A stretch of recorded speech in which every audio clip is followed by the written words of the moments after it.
Good morning, children. Today we will start with your next poem, that is The Voice of the Rain by Walt Whitman. Now, this poem basically is about the rain, how this poet Walt Whitman actually wanted to tell us that how this rain which is falling from the heaven on this earth, this how it nurtures and purifies the element of earth, how it satisfies the thirst of the earth.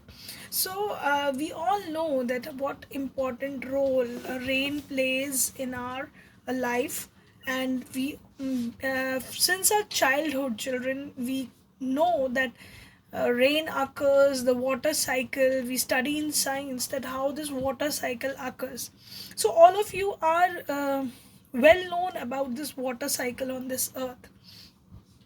But through this poem, we are going to also analyze how a poet compares music with that of rain, and how aesthetically he is praising the work of rain, how he believes that rain is so important for the survival on this earth, for beauty of this earth, and it is life giving.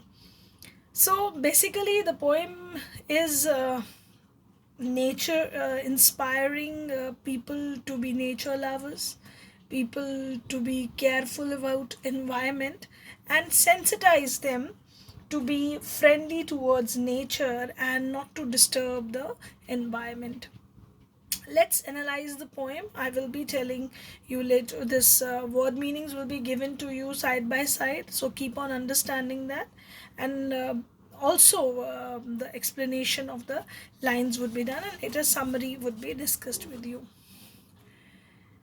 And who art thou, said I to the soft falling shower, which, strange to tell, give me an answer as her hair translated. Now, this poem begins with where the rain is asking, this poet is asking question from the rain.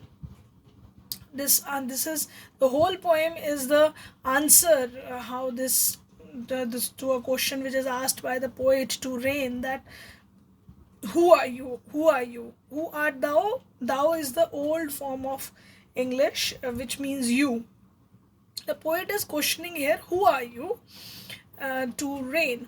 Said I to the soft falling shower. Now poet is saying that I asked this question from soft falling shower. Soft falling showers here refers to the raindrops which fall from the heaven up there. So this is asking from this question is asked by the poet from the rain, which, strange to tell, give me an answer. Now it is very strange that this soft falling rain answers the question, and the poet translates that answer to us, that wow. Now poem, this answer is given by the rain itself. I am the poem of earth. Now here the rain is answering that I am the poem of the earth. See, this word, the poem of the earth, here refers that the poet uses a metaphor here. In this poem of earth, poet try to use metaphor because he compares rain with, just as that how rain leaves the ground to and move back to the earth again. So this is the whole journey which which is covered by rain. So that's how it is poem. That's how this directly the rain is referred as the poem of earth, which makes the beautiful this earth very beautiful. Said the voice of the rain. Now this is said by the voice of the rain, that I am the poem of the earth. Eternal I rise, impalpable, out of the land and the bottomless sea. Now this poet is saying, this rain is saying to the poet that eternal refers to which is everlasting, which remains forever. And poet is answered by the rain that uh, it is an eternal process which keeps on going.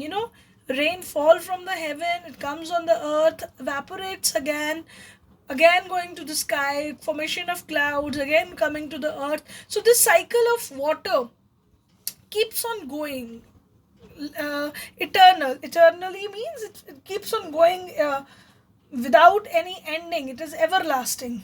And impalpable means that which cannot be touched. We know that we cannot touch the vapors when evaporation takes place and rain is converted into vapors. We cannot touch that when it comes out of the land and the bottomless sea. We know that from the land also evaporation takes place, and from the sea also evaporation takes place.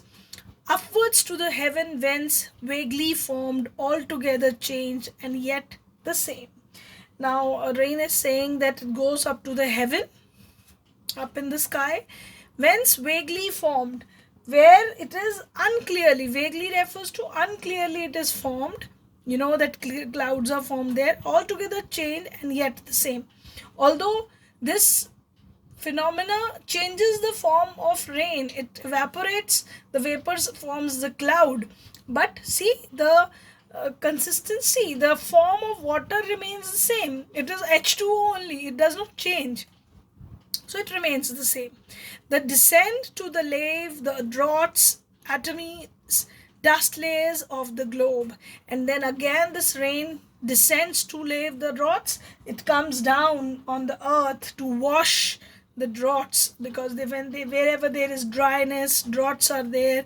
All the dry atoms, everything is filled with rain. Dust layer settles when rain occurs on the whole globe, on the whole earth. Globe here signifies the earth.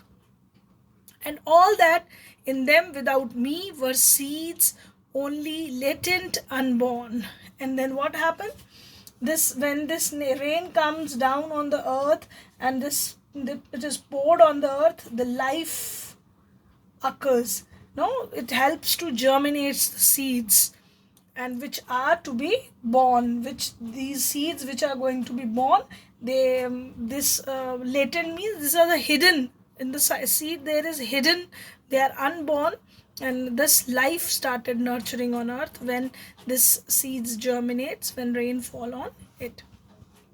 Now next he says, and all that in them without me were seeds only latent unborn, and forever by day and night I give back life to my own origin. Now this rain is saying that, and forever by day and night I give back life to my own origin. From where the earth, this water vapors evaporate, the rain droplets are formed, it again come back on earth, it's whether it is day or night, and it makes the earth lively, which is its birthplace. So that's how this earth, this rain process goes on. See how beautifully the poet is expressing the beauty of rain, and make pure and beautify it.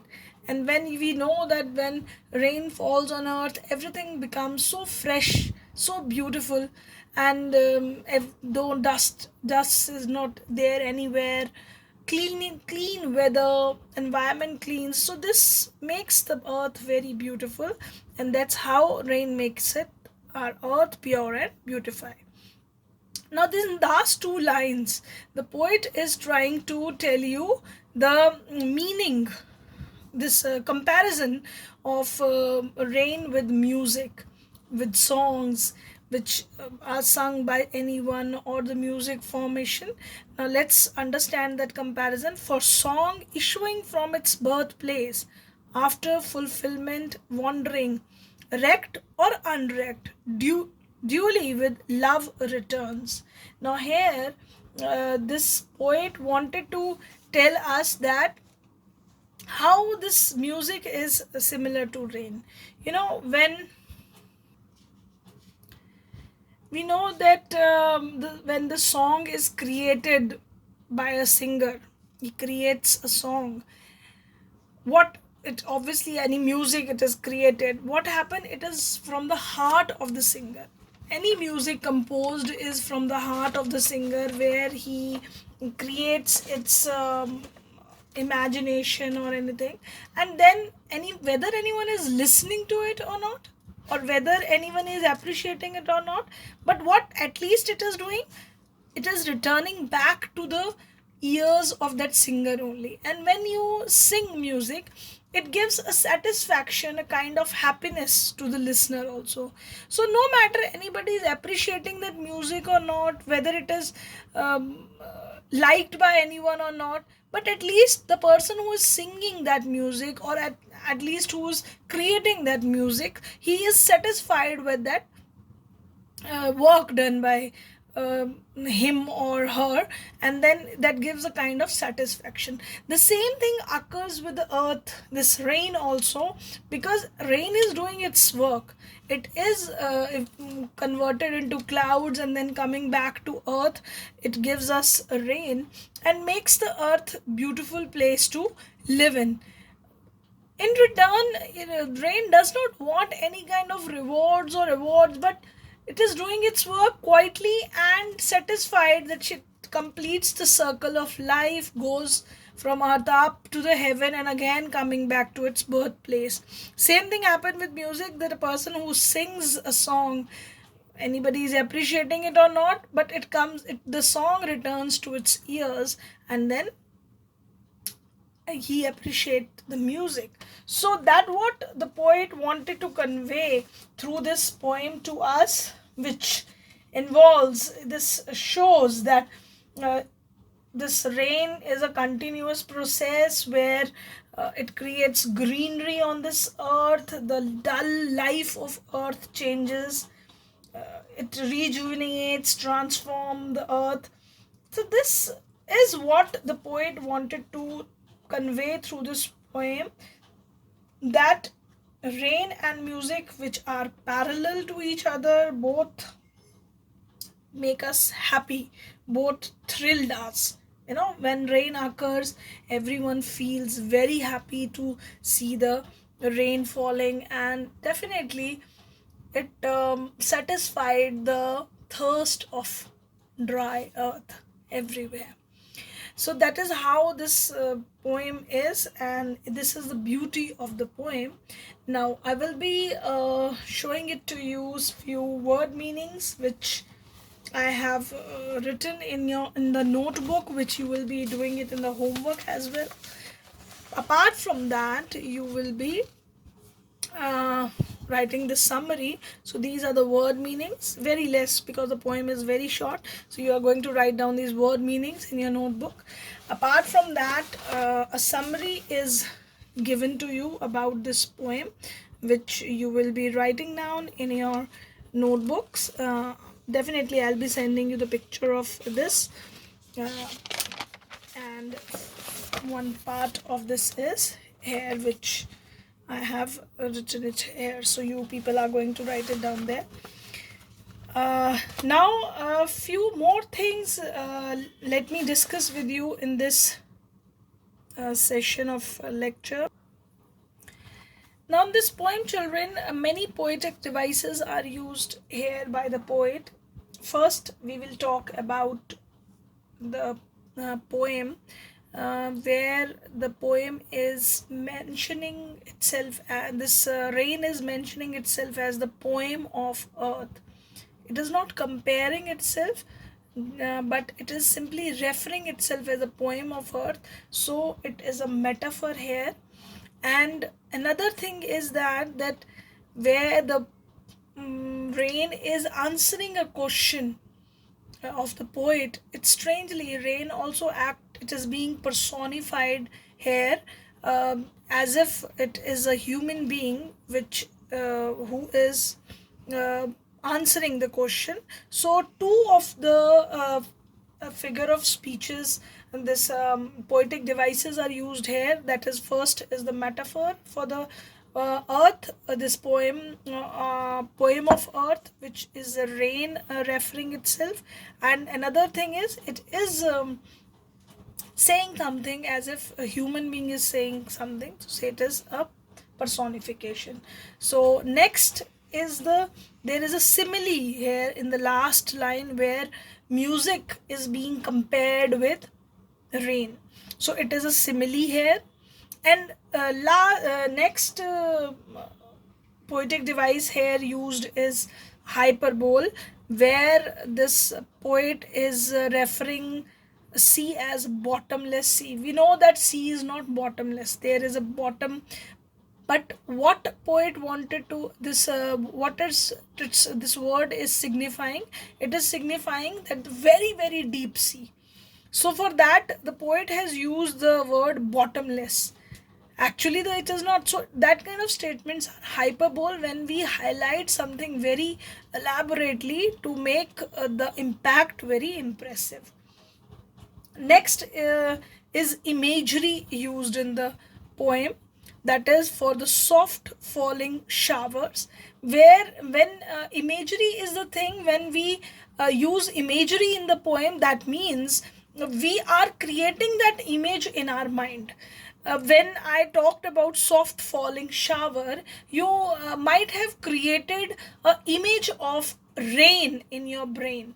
So that image which is created in your brain, that refers, that imagery is created. It could be audio imagery or it could be visual imagery. So here a visual imagery is created when we imagine a rain, we imagine that rain falling from the earth, very small droplets. That image is immediately formed. And sometimes sounds are there, so they are auditory imageries which we listen. But here it is not like that. So when we understand the poem, we should also understand the poetic devices used by the poet, because that is very important in literature. When you develop writing skills, when you write extracts, when you write some poetry, a good piece of poetry, these things, when you know these things, you can also use such imageries.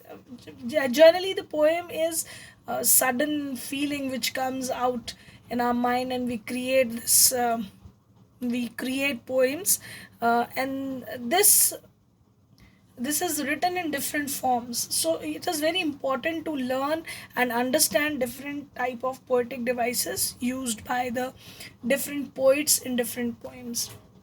So keep on understanding that. Go through the poem once again to enjoy, to relish it, and then later understand it thoroughly, and do the work given to you. Thank you, class. Thank you very much.